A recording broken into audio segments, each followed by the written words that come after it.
Just trying to show you a little bit of cooking skills. Today we're going to be making rice and tomato and basil sausage. As you can see right here, all you need is a skillet, a sharp knife, some sausage, some tomatoes, basil, and a little bit of oregano, and some apple cider vinegar. For your rice, a pot with a top, of course water, and rice. I'm using brown rice. I prefer brown rice. I put a little bit of Mrs. Dash salt-free garlic and herb in my rice. Also followed by Heinz apple cider vinegar. Okay, now I'm not going to teach y'all everything, but once you get your tomatoes and you chop them up, you want to throw them in the skillet first, okay? Then you take your sausage and you cut them up real nice and fine, like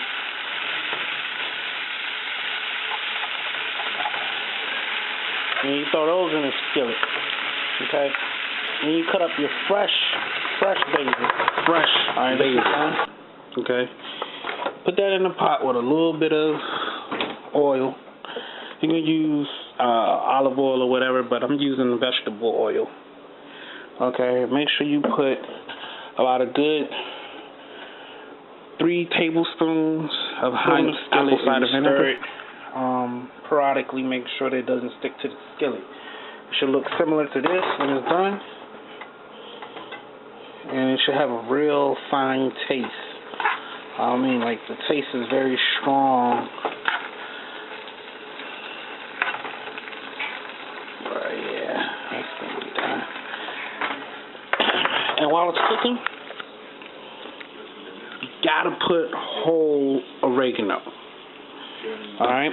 And I always put about a tablespoon of table salt in my rice while it's cooking. I prepared this a little earlier so that I wouldn't be cutting this stuff on camera. But pretty much in a few minutes I'm going to show you the finished product. Good for you. Good for you. Okay, now in my rice I always add about 2 tablespoons of butter, tablespoon of salt, and about a tablespoon and a half juice. Gotta have it, gotta use it, you're gonna love it.